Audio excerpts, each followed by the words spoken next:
Assalamualaikum warahmatullahi wabarakatuh. Selamat pagi, siang, malam tergantung kalian melihat video presentasi kita. Di sini kami akan menjelaskan mengenai materi senyawa turunan hidrokarbon. Sebelumnya, kami dari kelompok 6 dengan anggota kelompok Edwin Setia Pambudi, Faizun Karismasari, Fahrun Nisa, Lydia Rosmareta Gayatri, dan Rifatul Himah. Selamat menyaksikan penjelasan materi kami. Nah, untuk presentasi pada kali ini akan membahas mengenai 3 pokok penting, yaitu mengenai asam karboksilat, ester, dan amina. Nah, untuk poin pertama, saya akan membahas mengenai asam karboksilat. Jadi, pengertian dari asam karboksilat itu sendiri adalah bagian dari senyawa hidrokarbon yang tersusun atas karbon dan hidrogen. Nah, asam karboksilat ini merupakan senyawa turunan alkana, sehingga disebut juga sebagai asam alkanoat. Jadi secara IUPAC, asam karboksilat itu diakhiri dengan OAT, sehingga karena merupakan turunan alkana, akhiran A pada alkana itu diganti menjadi OAT, sehingga asam karboksilat disebut juga sebagai asam alkanoat. Nah, asam karboksilat ini merupakan golongan asam organik alifatik yang mempunyai susunan atom karbon di dalam rantai dan tidak tertutup, yang memiliki gugus fungsional karboksil atau COOH. Nah, gugus fungsional karboksil itu sendiri terdiri dari gugus karbonil atau CO dan gugus hidroksil atau OH. Nah, untuk rumus umum dari asam karboksilat itu sendiri adalah CnH2nO2. Jadi, di sini adalah gugus karboksil, ini adalah gugus karbonil, ini gugus hidroksil. Nah, untuk R-nya adalah alkil. Jadi, itu adalah rumus umum dari asam karboksilat. Nah, contohnya itu asam etanoat, seperti yang ada di bawah ini. Ini adalah gugus karbonil, ini gugus karboksil, dan COOH ini adalah gugus, ini gugus karbonil, ini gugus hidroksil, dan bagian sini adalah gugus karboksil. Nah, untuk ini adalah etana, sehingga jika dia berikatan dengan gugus fungsi karboksil atau COOH menjadi asam etanoat. Jadi ciri khususnya untuk asam karboksilat ini terdapat gugus fungsi karboksil yang diambil dari karbonil dan juga gugus hidroksil. Nah, untuk tata nama dari asam karboksilat ini ada 2. Penamaan asam karboksilat IUPAC dan secara trivial. Nah, untuk IUPAC itu mengganti akhiran A pada nama alkana menjadi OAT. Nah, seperti yang saya bilang pada slide sebelumnya tadi, di sini adalah C4 atau metana ya. Jadi rumus strukturnya itu metana, dan jika berkaitan dengan gugus karboksil, itu menjadi asam metanoat. Begitu juga dengan etana.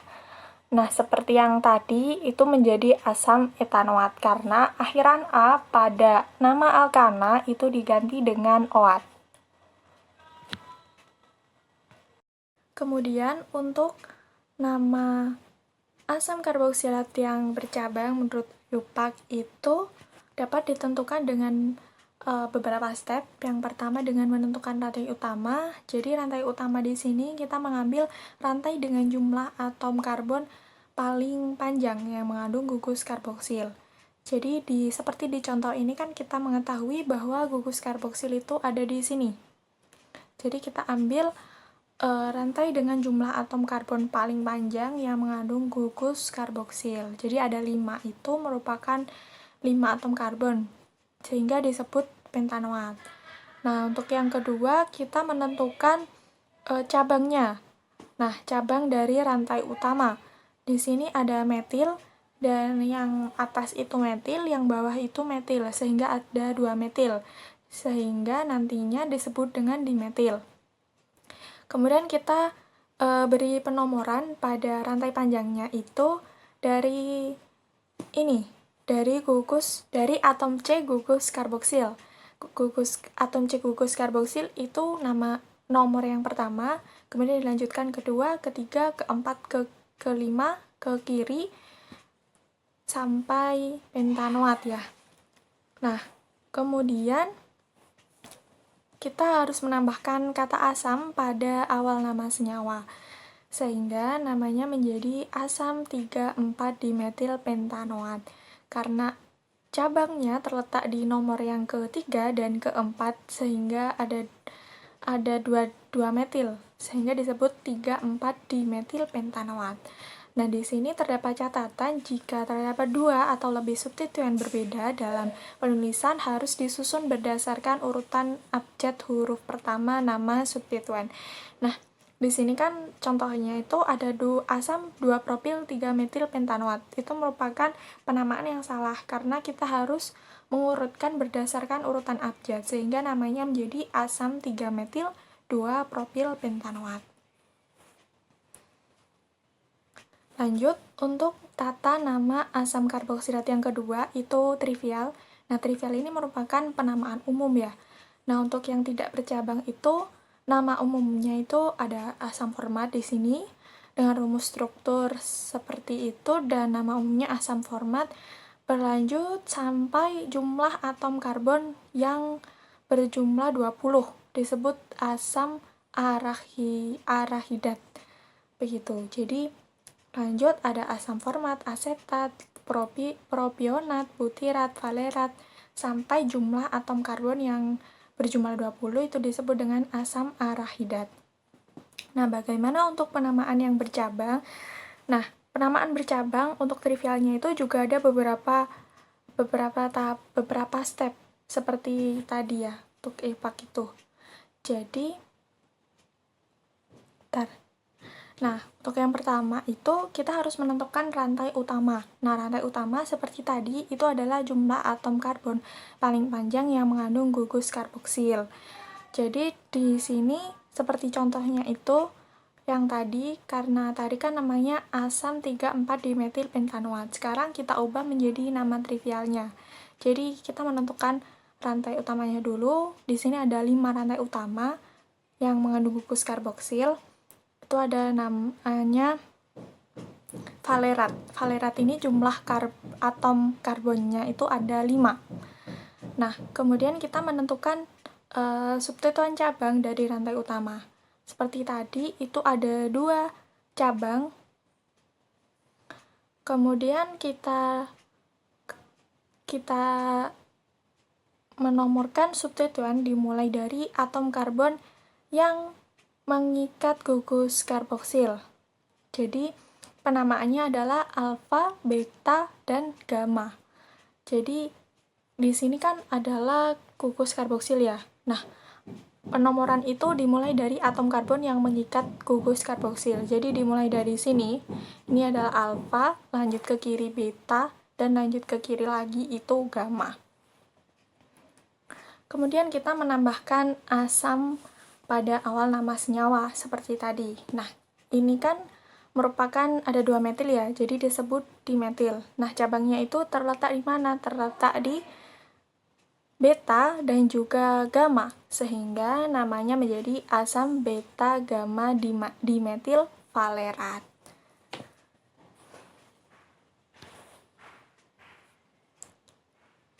Nah, kita lanjut ke pembahasan jenis-jenis asam karboksilat. Jenis dari asam karboksilat ini sebenarnya itu banyak ya. Namun di sini saya akan menjelaskan jenis-jenis asam karboksilat yang penting dan dijumpai di kehidupan sehari-hari. Yang pertama ada asam laktat.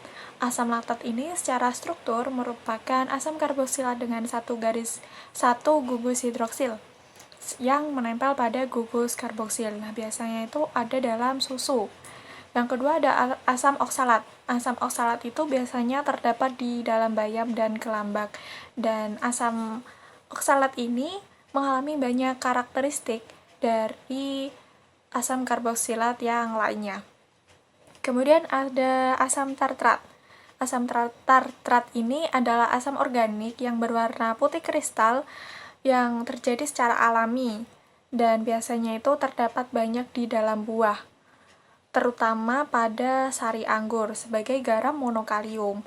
Nah, sebenarnya itu terdapat pada buah-buah yang lain juga, namun jumlahnya sedikit seperti pada pisang, jeruk, seperti itu. Kemudian ada asam salisilat. Nah, asam salisilat ini untuk membuat aspirin dan minyak gandapura. Asam salisilat ini adalah nama umum yang digunakan untuk mengatasi asam monohidroksibenzoat. Nah, asam ini adalah asam aromatik yang dimana gugus karboksilat itu melekat pada fenol. Kemudian selanjutnya ada asam tereftalat. Asam tereftalat itu sebagai bahan untuk membuat serat poliester, film, dan benda-benda cetakan. Jadi untuk memproduksi suatu poliester itu dari oksida alkilena dan asam tereftalat itu, asam karboksilat tereftalat. Nah, yang selanjutnya ada asam sitrat. Asam sitrat itu merupakan asam organik yang biasa ditemukan di tumbuhan jenis sitrus seperti jeruk, beri, ada juga di lemon. Nah, seperti itu. Jadi, asam sitrat ini salah satu jenis dari asam karboksilat. Nah, selanjutnya adalah asam format. Nah, asam format ini yang paling sederhana dari bentuk asam karboksilat. Biasanya itu sebagai pembasmi hama. Jadi, asam format itu biasanya untuk membasmi semut dan lebah. Jadi, biasa disebut dengan asam semut, seperti itu. Kemudian kita lanjutkan untuk pembahasan bagaimana reaksi pembuatan asam karboksilat. Jadi ada 4 reaksi pembuatan asam karboksilat. Yang pertama itu ada oksidasi alkohol primer.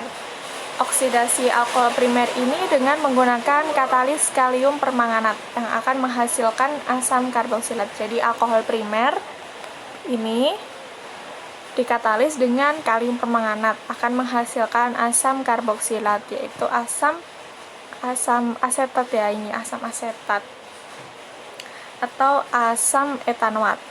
Selanjutnya ada karbonasi pereaksi Grignard. Karbonasi pereaksi Grignard dalam eter kemudian dihidrolisis akan menghasilkan asam karboksilat. Jadi ada karbon dioksida reaksi Grignard dalam eter kemudian dihidrolisis yang kemudian menghasilkan asam karboksilat. Untuk selanjutnya adalah reaksi pembuatan asam alkanoat yang oksidasi alkil benzena.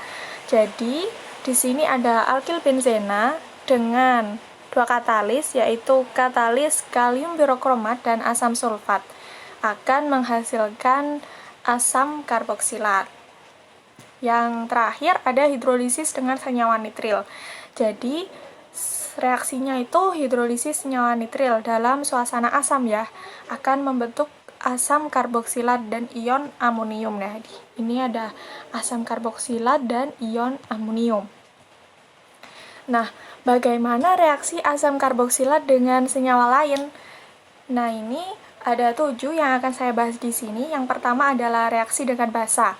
Nah, asam karboksilat yang bereaksi dengan basa akan menghasilkan garam dan air. Jadi ini asam karboksilat bereaksi dengan basa. Basa di sini adalah natrium hidroksida akan menghasilkan garam dan air. Yang kedua ada reduksi. Nah, reduksi asam karboksilat ini dengan menggunakan katalis. Nah, katalisnya di sini adalah litium aluminium hidrida yang menghasilkan alkohol primer. Ini adalah asam karboksilat. Lalu dengan katalis litium aluminium hidrida akan menghasilkan alkohol primer. Lanjut, terdapat reaksi dengan tionil diklorida. Jadi asam karboksilat ini asam cuka itu ya, asam asetat dengan tionil diklorida.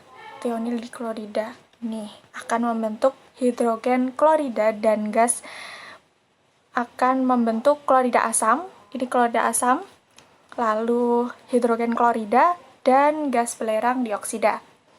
Yang keempat ada esterifikasi. Jadi sesuai namanya, dengan alkohol asam karboksilat membentuk ester. Yang dengan alkohol ini membentuk ester itu merupakan reaksi kesetimbangan. Jadi nanti akan menghasilkan ester Kita lanjut pada reaksi yang kelima, yaitu reaksi dengan amonia. Nah, jadi asam karboksilat yang bereaksi dengan amonia itu akan membentuk amida. Nah, ini amida, ini asam karboksilat, terus bereaksi dengan amonia akan menghasilkan amida dan air. Yang keenam ada dekarboksilasi. Nah, dekarboksilasi ini terjadi pada suhu tinggi. Jadi, asam karboksilat nantinya akan terdekarboksilasi yang membentuk alkana. Nah, lanjut pada reaksi dengan senyawa lain yang ke-7, yang terakhir adalah halogenasi. Nah, asam karboksilat dapat bereaksi dengan halogen. Nah, ini adalah asam karboksilat bereaksi dengan unsur halogen ya, ini halogen dengan katalis fosfor membentuk asam trihalida dan hidrogen halida. Baik, selanjutnya saya akan menjelaskan tentang uji asam karboksilat. Terlihat pada layar PPT teman-teman, terdapat dua uji yang akan saya jelaskan. Yang pertama adalah HCOONA atau natrium format, dan yang kedua adalah CH3COONA atau natrium asetat. Nah, pada natrium format ini akan dipanaskan sehingga yang mula-mula berupa serbuk putih pada natrium formatnya, maka akan menghasilkan buih berwarna putih. Yang kedua, pada reaksi natrium asetatnya, yang mula-mula natrium asetat itu berupa serbuk putih, maka akan menghasilkan cairan hijau kehitaman. Kemudian ketika ditambahkan dengan air, maka terdapat perubahan warna menjadi coklat kehitaman. Yang ketiga, setelah ditambahkan dengan CaCl2, maka akan terbentuk endapan.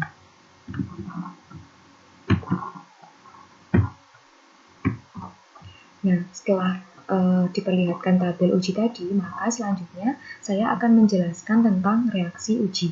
Nah, reaksi pada uji yang pertama yaitu pada natrium format, di mana HCOONA dipanaskan, maka akan terjadi perubahan bentuk, di mana mula-mula terbentuk natrium format ini merupakan serbuk putih, maka akan menghasilkan buih berwarna putih dan akan menghasilkan reaksi sebagai berikut. Nah, percobaan pada natrium format ini akan menghasilkan reaksi ketika dipanaskan, yaitu menjadi buih berwarna putih tadi.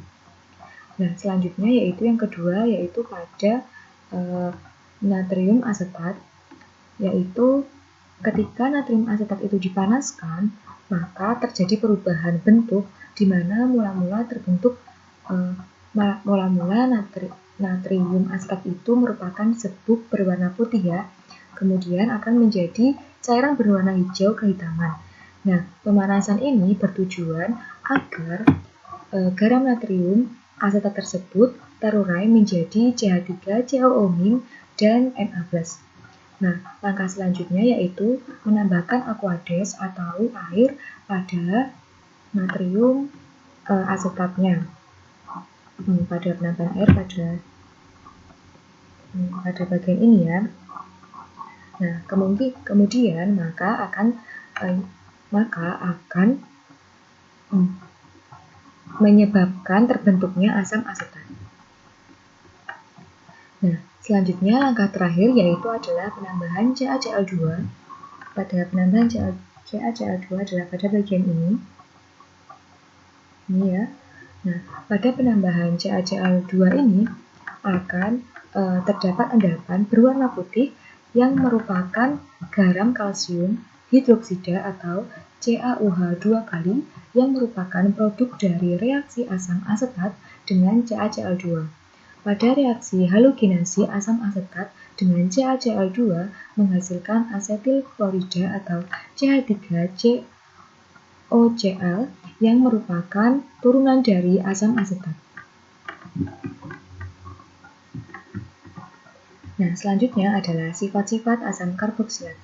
Sifat-sifat asam karboksilat itu terdapat dua, yaitu sifat fisika dan sifat kimia. Nah, yang akan saya jelaskan pertama kali adalah sifat-sifat fisika. Sifat fisika terdapat ada 4, yaitu yang pertama adalah wujud. Nah, wujud pada temperatur kamar asam karboksilat yang bersuhu rendah adalah zat cair yang encer. Nah, suhu tengah berupa zat cair yang kental dan suhu tinggi berupa zat padat yang tidak larut dalam air. Yang kedua adalah titik didih dan titik lelah. Titik didih dan titik lelah pada asam karboksilat relatif tinggi karena kuatnya gaya tarik-menarik antar molekul, bahkan lebih tinggi dari alkohol. Yang ketiga adalah kelarutan, di mana asam karboksilat suhu rendah dapat larut dalam air, tetapi asam karboksilat yang memiliki suhu yang tinggi sukar larut dalam air. Yang keempat adalah daya hantar listrik. Asam karboksilat dapat terionisasi sebagian dalam air, sehingga termasuk senyawa elektrolit lemah. Nah, selanjutnya adalah sifat-sifat kimia. Untuk sifat-sifat kimia yang pertama adalah ikatan kimia, di mana asam karboksilat mempunyai ikatan hidrogen sesamanya dan dapat berikatan secara ikatan hidrogen dengan molekul air. Yang kedua adalah kepolaran. Asam karboksilat mempunyai gugus hidroksil yang bersifat polar, di mana asam karboksilat itu dapat dipastikan memiliki sifat polar. Yang ketiga adalah kereaktifan, di mana kereaktifan asam karboksilat tergolong rendah atau lemah, dan asam karboksilat yang lemah memungkinkan asam karboksilat lemah merupakan asam lemah dan semakin lemah untuk suhu yang lebih tinggi. Jadi, suhu yang lebih tinggi itu maka kereaktifannya akan semakin lemah. Selanjutnya adalah kegunaan asam karboksilat. Yang pertama adalah asam laktat. Nah, asam laktat itu meningkatkan kelembapan pada kulit dengan melembutkan atau melarutkan zat keras atau keratin yang mempertahankan lapisan atas sel kulit. Yang kedua adalah asam oksalat, di mana asam oksalat itu terdapat dalam daun bayam dan buah-buahan. Bentuk senyawanya sebagai garam natrium atau kalsium. Yang kedua adalah menghilangkan karat dan bahan baku pembuatan zat warna. Yang ketiga adalah mengasamkan minuman, permen, dan makanan lain. Selain itu juga digunakan dalam fotografi, keramik, penyamakan, dan proses produksi lainnya. Dapat dilihat ya pada gambar asam laktat yang ini dan asam oksalat yang ini. Selanjutnya adalah asam tartrat, di mana sebagai campuran tepung soda kue yang merupakan bahan pengembang yang secara umum digunakan dalam pembuatan roti. Selanjutnya adalah asam salisilat. Nah, asam salisilat ini digunakan untuk mengatasi masalah kulit yang disebabkan oleh penebalan dan pengerasan kulit, seperti mata ikan dan kutil di kulit, di tangan maupun pada kaki. Gambarnya ini. Yang kelima adalah asam tereftalat, yaitu digunakan dalam industri farmasi sebagai bahan baku obat tertentu. Selain penggunaan tersebut, air-air ini, polyester dan poliamida, asam tereftalat juga digunakan dalam perekat lelah panas. Yang keenam adalah asam sitrat. Asam sitrat banyak digunakan sebagai bahan untuk pengawetan buah dalam kaleng.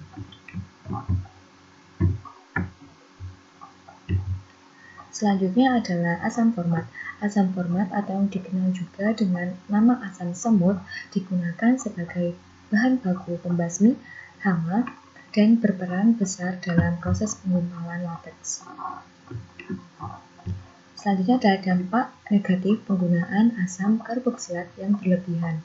Pengonsumsian asam asetat yang berlebihan dapat meningkatkan resiko asam lambung. Yang kedua adalah asam tartarat, yaitu merupakan molekul beracun yang dapat menggantikan asam malat dalam proses biokimia sel, dan dengan demikian akan terjadi pengurangan produksi energi sel. Hasilnya adalah akan manusia akan mengalami kelelahan dan pusing. Selanjutnya adalah asam laktat, yaitu merusak juga asam laktat yang menumpuk akan meningkatkan detak jantung dan membuat seseorang seakan-akan kehabisan napas. Yang keempat adalah asam sitrat. Pengonsumsian asam sitrat yang berlebihan dapat menyebabkan korupsi pada gigi. Yang kelima adalah asam salisalat, memiliki efek samping dapat terjadi selama penggunaan obat. Nah, efek samping yang terjadi pada penggunaan obat yang mengandung asam salisalat yaitu kulit akan terasa terbakar dan kulit mengalami kemerahan serta pengelupasan pada kulit. Nah, selanjutnya adalah ester atau alkyl alkanoat. Ester atau alkyl alkanoat merupakan molekul yang bersifat polar dan juga memiliki titik didih yang lebih rendah dibandingkan dengan asam karboksilat dan juga alkohol. Ester didapat dari ikatan hidrogen melalui atom oksigen dengan atom hidrogen molekul air. Gugus fungsi dari ester atau alkyl alkanoat adalah COO atau R, COO, R aksen. Sedangkan rumus umumnya adalah CnH2nO2. Nah, ester didapat dari ikatan hidrogen melalui atom oksigen. Dengan atom oksigen dengan atom hidrogen dari molekul air. Dengan demikian, ester yang sedikit dapat larut dalam air, namun karena ester tidak memiliki atom hidrogen untuk membentuk sebuah ikatan hidrogen atom oksigen dengan air, maka mereka kurang larut dengan asam karboksilat. Baik, di sini saya akan menjelaskan mengenai reaksi pembuatan atau pembentukan ester. Reaksi atau pembentukan ester biasanya disebut dengan esterifikasi. Esterifikasi adalah reaksi perubahan dari suatu asam karboksilat dan alkohol menjadi suatu ester dengan menggunakan katalis asam, umumnya yaitu asam sulfat. Sebagai contoh, bila asam asetat direaksikan dengan etanol menggunakan katalis asam sulfat, maka akan terbentuk etil asetat dan air. Persamaan reaksinya adalah yang ada di slide ini. Reaksi esterifikasi dengan katalis asam merupakan reaksi dapat balik, dan pada saat tercapainya kesetimbangan, kuantitas sisa asam karboksilat tidak dapat diabaikan. Dengan pengendalian kondisi reaksi, dapat diperoleh ester dalam jumlah yang memadai. Bila misalnya jumlah alkoholnya diperbesar, maka kesetimbangannya akan bergeser ke kanan. Dan dengan demikian, ester yang terbentuk semakin banyak. Selanjutnya yaitu tata nama ester. Tata nama ester yang pertama adalah tata nama berdasarkan IUPAC. Pada tata nama IUPAC ini, langkah yang pertama yaitu tentukan jenis alkil dan nama asam karboksilat atau nama sistemik yang terdapat dalam struktur. Nah, contohnya dalam struktur ini yaitu di sini terdapat etanoat, kemudian di sini juga ada etil. Selanjutnya, langkah yang kedua yaitu urutan penulisan dengan nama alkil, kemudian nama asam tanpa kata asam. Jadi di sini yang pertama adalah nama alkilnya adalah etil dan nama asamnya yaitu asam etanoat. Sehingga di sini namanya yaitu menjadi etil etanoat. Lalu tata nama yang kedua yaitu tata nama trivial. Langkah pertama pada tata nama trivial yaitu tentukan jenis alkil dan nama asam karboksilat atau nama trivialnya yang terdapat dalam struktur. Nah, pada struktur ini yaitu terdapat asetil dan etil. Kemudian langkah yang kedua yaitu urutan penulisan diawali nama alkil, kemudian nama asamnya tanpa kata asam. Nah, di sini pada struktur ini, nama alkilnya adalah etil dan nama asamnya yaitu asam asetat, sehingga namanya menjadi etil asetat. Selanjutnya yaitu jenis-jenis ester. Berdasarkan jenis asam dan alkohol penyusunnya, ester dibagi menjadi 3 kelompok. yaitu yang pertama adalah ester buah-buahan, yang kedua ester lilin, yang ketiga lemak dan minyak. Yang pertama, ester buah-buahan. Ester dari asam karboksilat suku rendah dengan alkohol suku rendah akan membentuk ester dengan 10 atau kurang atom C. Ester ini pada suhu kamar akan berbentuk zat cair yang mudah menguap dan memiliki aroma khas yang harum. Karena banyak ditemukan di buah-buahan atau bunga, ester jenis ini disebut sebagai ester buah-buahan. Contohnya adalah etil format yang beraroma rum, isopentil asetat yang beraroma pisang, yang ketiga etil butirat yang beraroma nanas, dan lain sebagainya. Yang kedua yaitu lilin. Lilin adalah ester dari asam karboksilat berantai panjang dengan alkohol berantai panjang juga. Beberapa jenis lilin tersebut yaitu adalah lilin lebah dari sarang lebah. Yang kedua, spermaset dari rongga kepala ikan paus. Namun, perlu diperhatikan bahwa lilin yang dimaksud di sini bukan lilin yang sering dipakai ketika mati lampu, karena lilin tersebut termasuk golongan hidrokarbon parafin, bukan ester. Kemudian yang ketiga, yaitu lemak dan minyak. Lemak merupakan ester dari gliserol dengan asam-asam karboksilat suku tinggi. Lemak merupakan salah satu golongan ester yang paling banyak terdapat di alam. Adapun contoh lemak adalah lemak sapi, sedangkan contoh minyak adalah minyak jagung dan minyak kelapa. Lemak pada suhu kamar memiliki bentuk padat, sedangkan minyak berbentuk cair, serta lemak bersumber dari hewan, sedangkan minyak bersumber dari tumbuhan.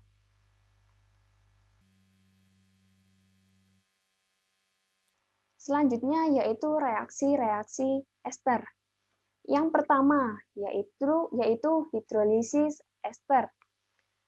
Ester dapat bereaksi dengan air atau terhidrolisis membentuk senyawa asam karboksilat atau asam alkanoat dan alkohol yang berbentuk alkanol. Reaksi hidrolisis merupakan reaksi kebalikan dari reaksi esterifikasi. Contoh reaksi hidrolisis yaitu di sini terdapat etil asetat dengan air yang menghasilkan asam asetat dan etanol. Kemudian yang kedua yaitu saponifikasi atau penyabunan. Ester, khususnya ester lemak dan minyak, dapat bereaksi dengan basa kuat seperti NaOH atau KOH yang akan menghasilkan sabun. Reaksi ini disebut saponifikasi atau penyabunan. Hasil pada reaksi ini yaitu adalah gliserol. Nah, sebagai contohnya di sini terdapat trigliserida yang bereaksi dengan NaOH yang mana menghasilkan hasil samping gliserol dan sabun. Kemudian yang ketiga yaitu reaksi antara ester dengan amonia. Reaksi ester dengan amonia menghasilkan amida dan alkohol.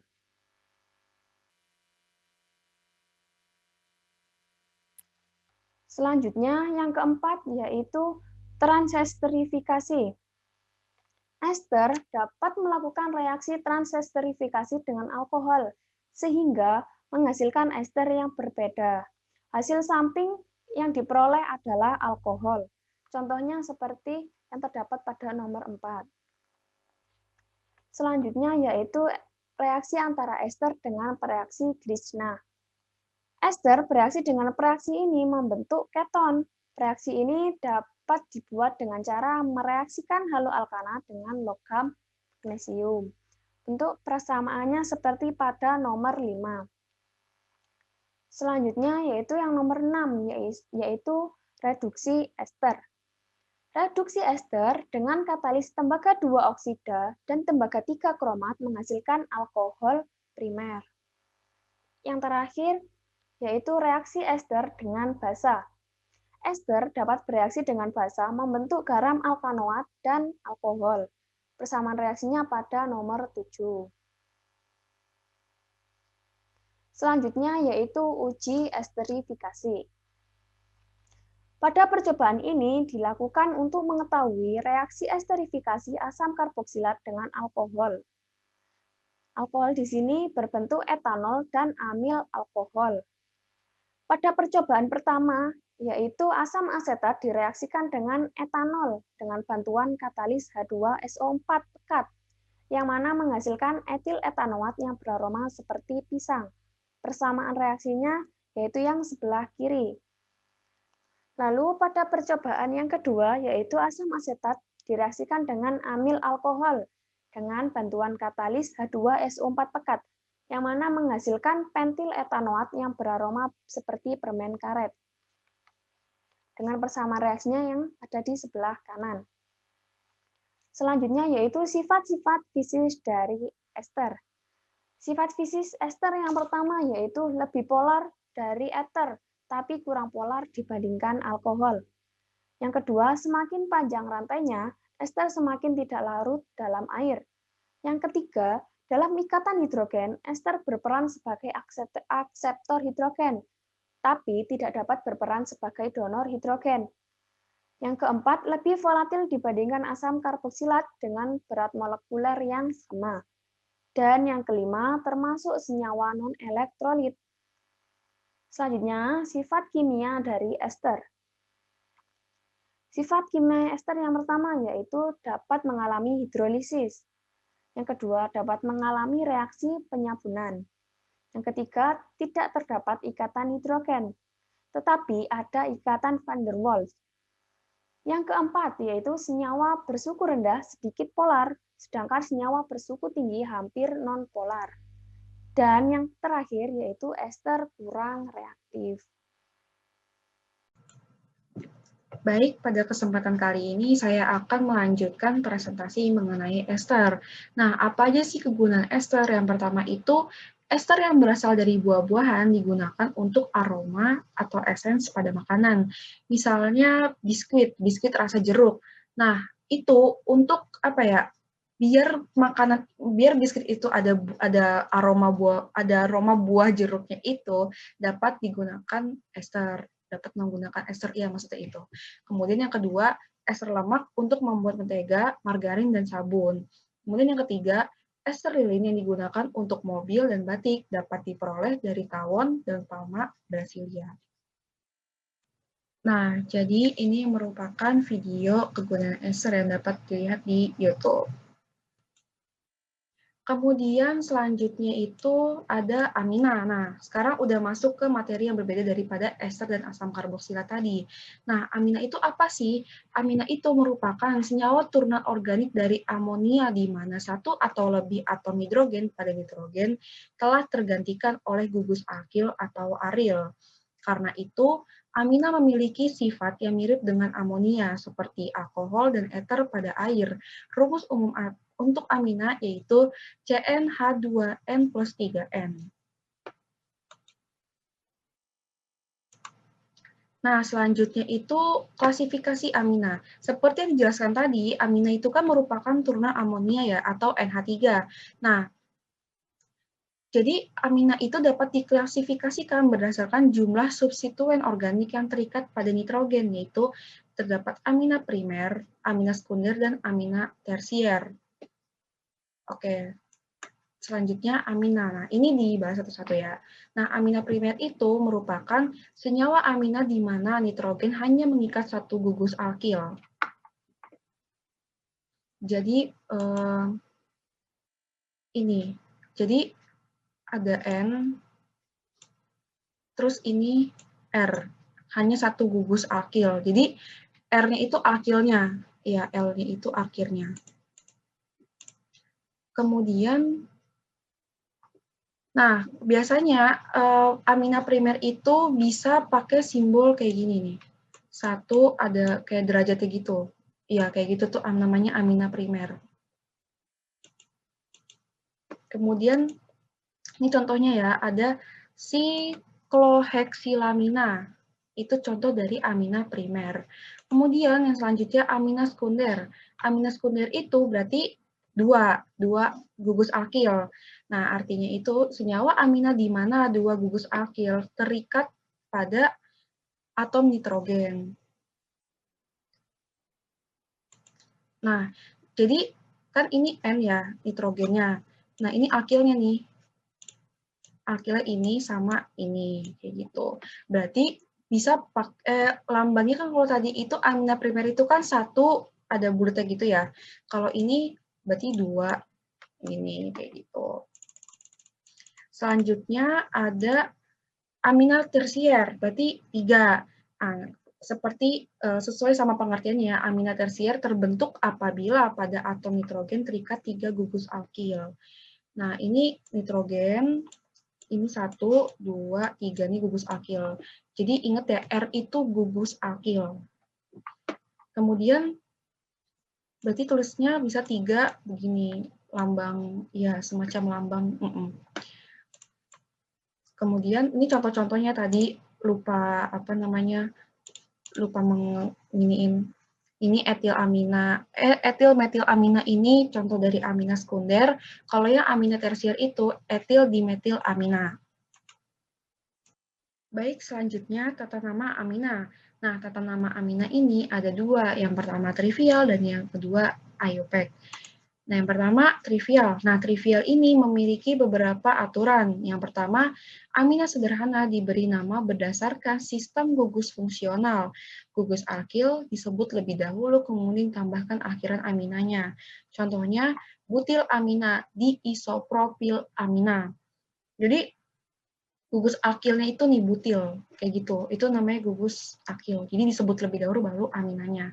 Kemudian untuk senyawa yang mempunyai 2 gugus amina diberi nama dengan akhiran di amina dari alkana induknya dengan pemberian angka yang sesuai. Contohnya 1,3 propanadiamina. Kemudian yang ketiga, untuk amina yang mempunyai substituennya sejenis, maka penamaannya dengan memberi awalan di atau tri pada senyawa alkil yang diikuti dengan amina.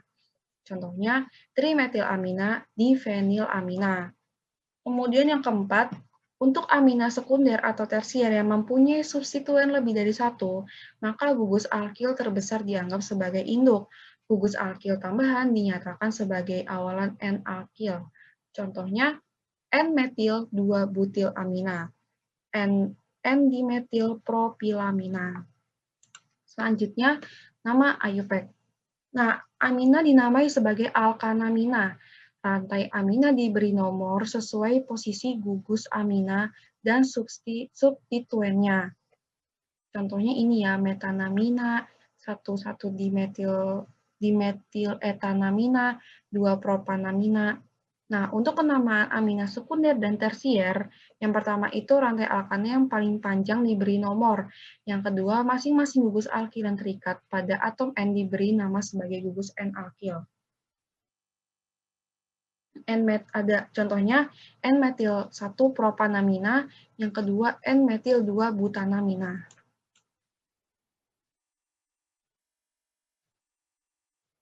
Baik, selanjutnya pembuatan amina. Jadi pembuatan amina itu ada 2, yang pertama sintesis dengan reaksi substitusi dan yang kedua sintesis dengan reaksi reduksi. Nah, apa sih reaksi substitusi itu? Jadi reaksi substitusi itu merupakan amina yang dapat disintesis dengan cara substitusi melalui suatu haloalkana. Nah, jadi terdapat NH3 plus Br yang sudah terikat dengan CH. Nah, brom ini merupakan suatu haloalkana. Tetapi karena brom merupakan atom yang sangat kecil, maka ia tidak bisa mempertahankan CH yang telah diserang NH3 dan membentuk NH3 yang telah bergabung dengan CH dan Br- yang telah terpisah dari gugus CH. Ini ya. Nah, kemudian yang kedua itu sintesis dengan reaksi reduksi. Nah, apa sih artinya? Jadi, amina primer, sekunder, dan tersier dapat disintesis dengan dari reduksi aldehid atau keton. Nah, jadi misalnya ini ya.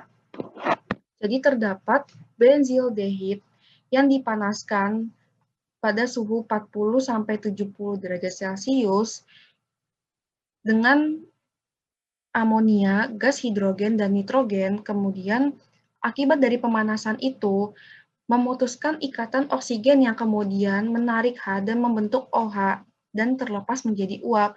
Kemudian NH3 yang awalnya telah H-nya melepas 1, H1-nya terlepas, maka masuk ke ikatan benzaldehid ini, maka membentuk NH2 menjadi suatu senyawa benzyletanamina 89%. Akan meneruskan tentang pembahasan amina. Amina dapat dikatakan sebagai turunan amonia atau NH3 karena senyawa amina ini memiliki struktur yang seperti amonia, di mana salah satu atom hidrogen pada amonia diganti dengan gugus alkil atau aril. Di sini saya akan menambahkan tentang jenis-jenis amina. Yang sebelumnya ada klasifikasi amina berdasarkan pergantian dari atom hidrogen. Di sini saya akan membahas jenis-jenis amina berdasarkan rantai yang dibentuknya. Senyawa amina dapat berupa alifatik seperti ini. Amina alifatik ini membentuk rantai yang memanjang, yaitu nitrogen secara langsung terikat hanya pada gugus alkil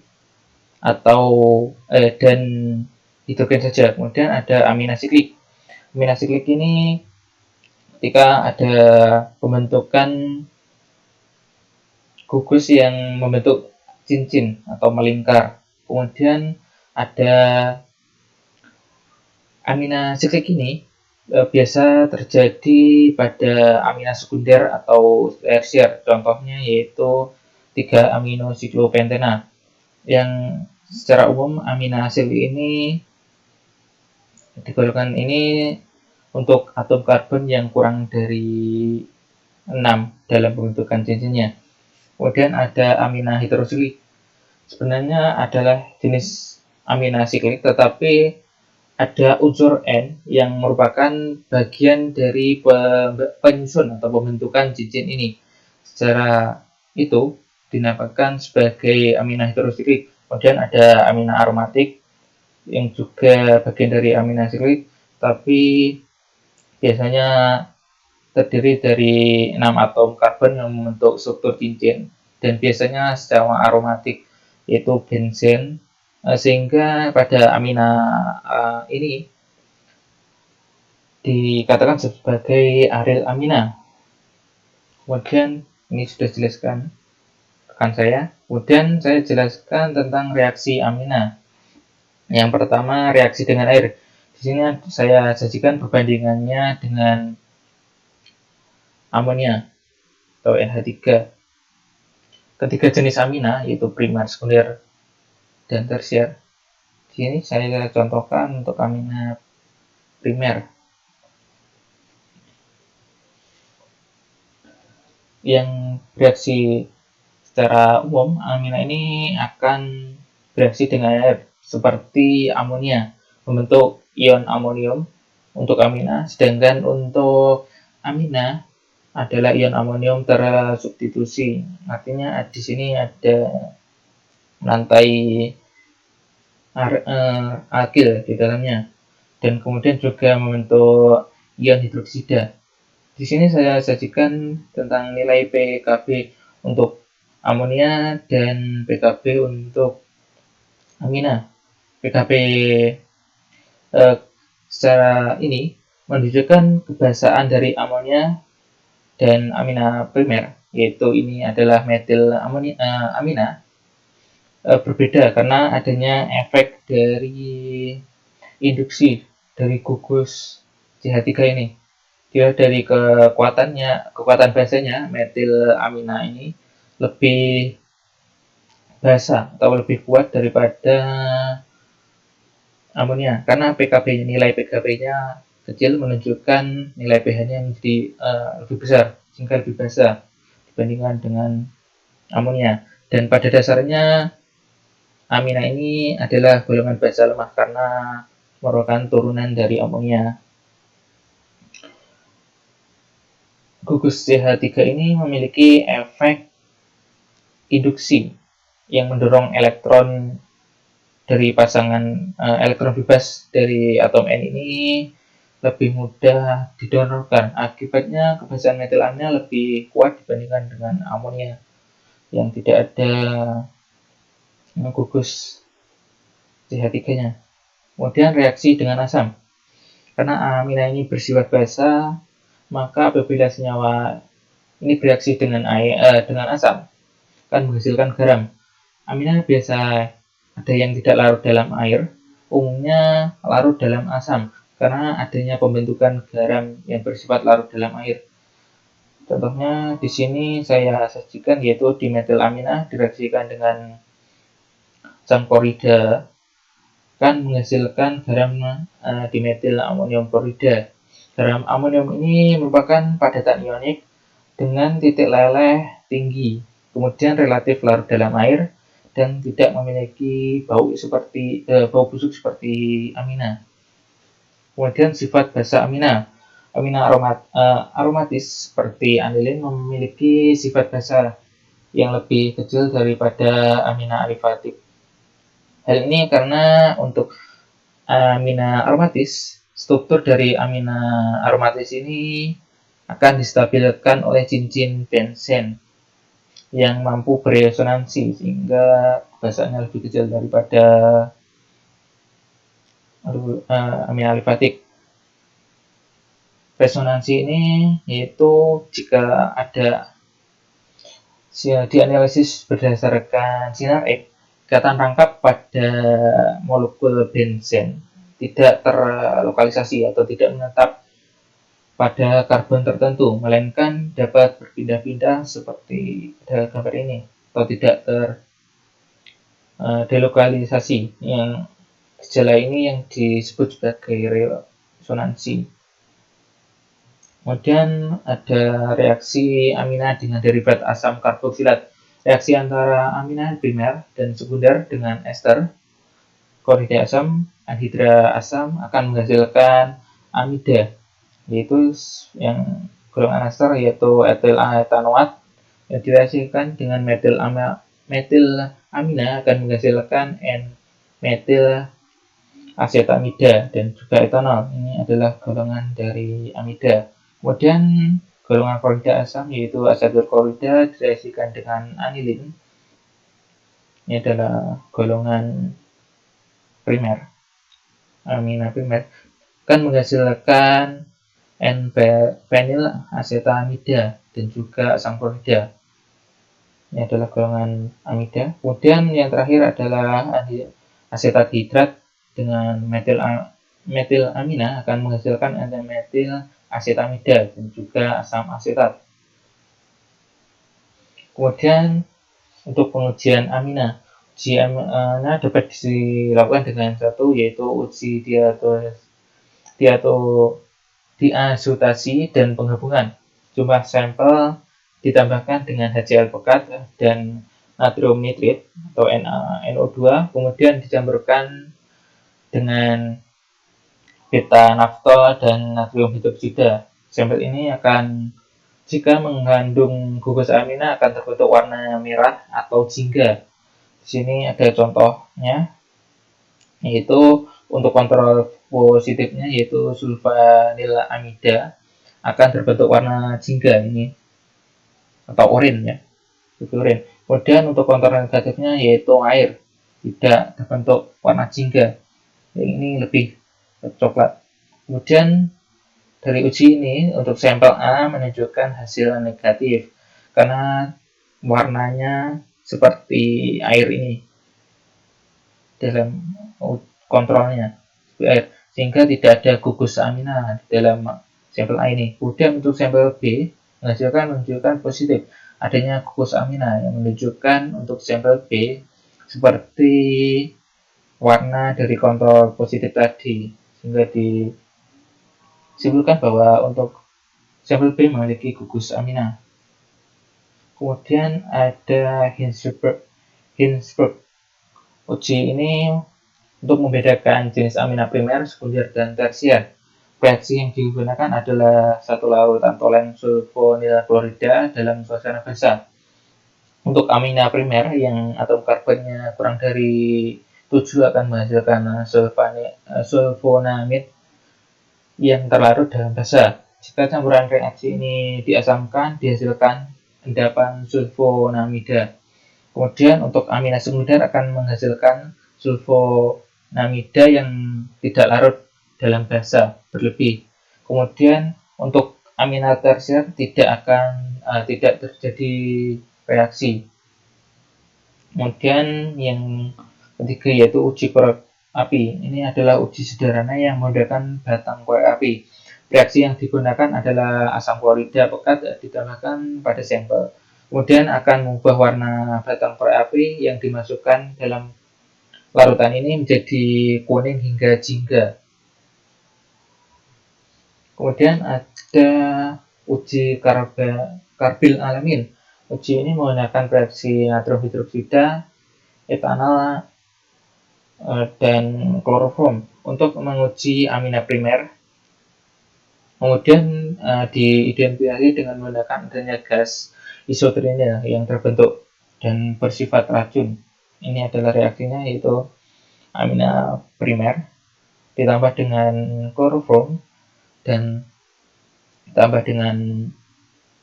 direaksikan dengan natrium hidroksida akan menghasilkan isoterene atau senyawa nitril. Dan kemudian akan menghasilkan natrium klorida dan juga menghasilkan air. Kemudian ada sifat-sifat amina. Akil amina berbobot molekul yang rendah adalah gas atau cair pada suhu kamar. Ini adalah untuk berbobot rendah biasanya adalah antara atom dengan atom C1 sampai 11 kan berbentuk cair atau gas. Karena untuk ini adalah mudah menguap. Kemudian untuk yang lebih dari 11 adalah berwujud padat. Kemudian amina dengan jumlah atom karbon di bawah 6 biasanya larut dalam air. Kelarutan ini yang juga akan berkurang dengan bertambahnya naiknya berat molekul atau jumlah C tadi. Hal ini adanya untuk amina dengan jumlah karbon yang di bawah 6 biasanya larut ya, akibat dari adanya interaksi ikatan hidrogen. Meskipun untuk nitrogen tidak selektif oksigen, namun mampu dalam mempolarisasi ikatan nitrogen dengan hidrogen sehingga terbentuk gaya dipol-dipol yang kuat antara molekulnya. Kemudian untuk molekul amina primer, sekunder dan tersier yang berbobot molekul rendah larut dalam air. Untuk kelarutannya yaitu yang paling tinggi adalah amina primer, kemudian disusul amina sekunder, dan terakhir amina tersier. Amina tersier tidak memiliki atom hidrogen, karena itu tidak terjadi ikatan hidrogen antara air atau dengan amina lain. Konsekuensinya adalah titik-titiknya lebih rendah dibandingkan dengan amina primer dan sekunder. Kemudian sifat yang paling dikenal untuk amina berbobot molekul rendah adalah aromanya yang tidak menyenangkan, yaitu seperti bau ikan busuk, bau ikan tepatnya. Amina yang berbobot molekul rendah ini mudah menguap secara cepat dan tercium, seperti ya tadi yang saya sebutkan, yaitu ikan dengan campuran amonia. Kemudian seperti amonia, amina bersifat polar karena berkaitan dengan amina adalah turunan dari amonia. Kemudian titik-titik amina lebih besar daripada senyawa nonpolar dengan berat molekul yang sama. Karena untuk itu senyawa polar itu memiliki ikatan hidrogen yang lebih besar sehingga titik-titiknya lebih besar untuk memutuskan. Kemudian titik amina lebih kecil daripada alkohol atau asam karboksilat. Karena sebagai senyawa non-polar mempunyai titik yang jauh lebih rendah dari amina maupun Tetapi untuk amina memiliki titik-titik yang lebih rendah daripada alkohol, walaupun amina juga mampu membentuk ikatan hidrogen. Dalam hal ini, untuk penjelasan dari 6-7 ini ya, diketahui bahwa ikatan ini berkaitan dengan adanya elektronegatifan yang mempengaruhi ikatan hidrogen yang dibentuk. Untuk elektronegativitas dari N adalah 3, sedangkan untuk O adalah 3,5. Karena harga dari elektronegativitas atom N lebih rendah daripada atom O, maka elektronegativitas dari ikatan N dan H lebih rendah dibandingkan dengan ikatan O dan H, sehingga sifat proton dari atom H pada ikatan OH lebih kuat, dan pada proton H pada ikatan N dan H dengan lemah. Maka dengan lemahnya ikatan hidrogen ini, maka energi yang diperlukan untuk memutuskan ikatan hidrogen juga sedikit, sehingga titik-titiknya menjadi rendah. Maka titik-titik amina lebih kecil. Kemudian sifat-sifat amina yang ke-8 adalah amina dengan ini adalah penjelasan tentang pelaratan air tadi, yang sifat sebelumnya. Ini adalah molekul air yang terbentuk ikatan hidrogen, yaitu ikatan antara molekul ya, ini antara molekul air 1 dengan molekul air 2 terjadi ikatan hidrogen. Kemudian jika molekul amina dapat larut, maka akan terjadi asosiasi atau penghubungan molekul amina dengan molekul air. Molekul air seperti ini. Di sini ada amina. Yang di sini hidrogen dari amina ini berikatan dengan molekul air. Ini untuk molekul air ini berikatan dengan ini ya, nitrogennya. Untuk molekul air ini berikatan dengan nitrogen dari amina. Apabila gugus R pada atom N ini cukup besar atau banyak, maka akan terjadi gangguan sterik yang menghalangi proses pembentukan asosiasi molekul atau penggabungan ini, sehingga akan menyebabkan untuk sulit terlarut dalam air untuk aminanya. Kemudian kegunaan amina. Secara umum amina sebagai katalisator. Kemudian untuk dimetil amina dapat digunakan sebagai pelarut, absorben gas alam. Absorben gas alam ini berkaitan dengan penyerapan gas karbon dioksida dan juga adanya hidrogen sulfida yang ada dalam gas alam untuk sebagai pemurnian. Kemudian pencepat vulkanisasi dalam pembuatan karet. Kemudian juga berkaitan dengan pembuatan sabun. Kemudian trimetilamina berguna dalam suatu zat penarik serangga. Kemudian ada 4 amin yang cukup sederhana tetapi sangat penting dalam fungsi tubuh, yaitu sekresi kelenjar adrenalin, yaitu epinefrin sebagai adrenalin. Kemudian ada norepinefrin sebagai non-adrenalin, dopamin, dan serotonin. Hal ini adalah berkaitan dengan senyawa ini berfungsi sebagai neurotransmitter, yaitu pembawa pesan kimia antara sel-sel saraf. Kemudian merupakan ekstraktan atau pelarut yang efisien dalam beberapa logam golongan platinum digunakan sebagai pelarut. Dan amina sebagai pelembut pakaian. Turun amina dengan rantai panjang. Dalam hal ini yaitu garam kuartener amonium yang mengandung setidaknya 1 gugus amina rantai panjang yang bersifat larut dalam air. Penggunaan ini adalah sebagai industri pelembut yang sudah saya sebutkan lagi, yaitu di mana garam tersebut akan melekat pada permukaan pakaian dan memberi kesan lembut terhadap tangan. Kemudian amina sebagai anti iritasi pada sampo. Turunan amina rantai panjang yaitu steril dimetil amina oksida akan sebagai bertindak anti iritasi yang digunakan dalam pembuatan sampo. Kemudian amina sebagai pelumas. Biasanya pelumas yang digunakan adalah zat aktif yang digunakan yaitu zinc diakil-tiofosfat.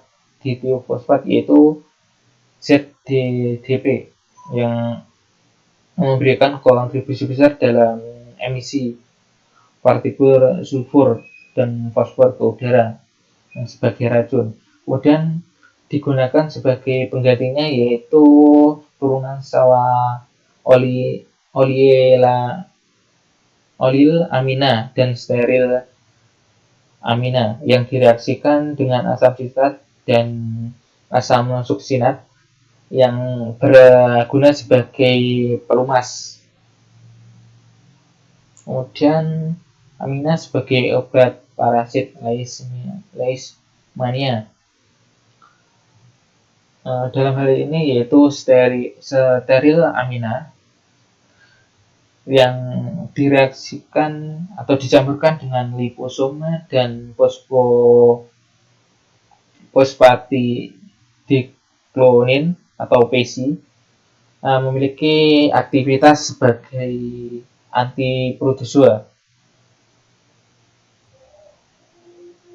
Ini adalah video kegunaan dari amina sebagai herbisida.